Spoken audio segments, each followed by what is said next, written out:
On Tuesday, the Scottish Government will publish the White Paper on Independence. This will be the most comprehensive and detailed blueprint for the independence of a country ever published. Running to around 670 pages, it will set out the social, economic and democratic case for independence.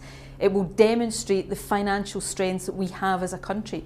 It will set out how Scotland will become independent, from a yes vote in the referendum next year to Independence Day in March 2016.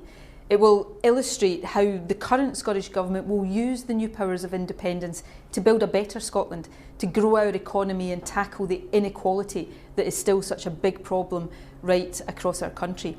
And it will answer the range of detailed questions that have been asked of us about the practicalities of independence.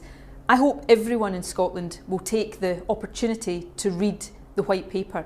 It will be widely available and accessible. You can download it as an e-book, or you can phone up and get your own personal copy of the White Paper.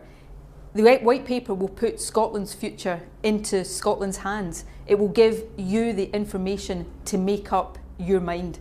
This is the document that is going to drive the debate forward from Tuesday onwards. It is the case for, the prospectus for, the detail of how Scotland can be an independent country.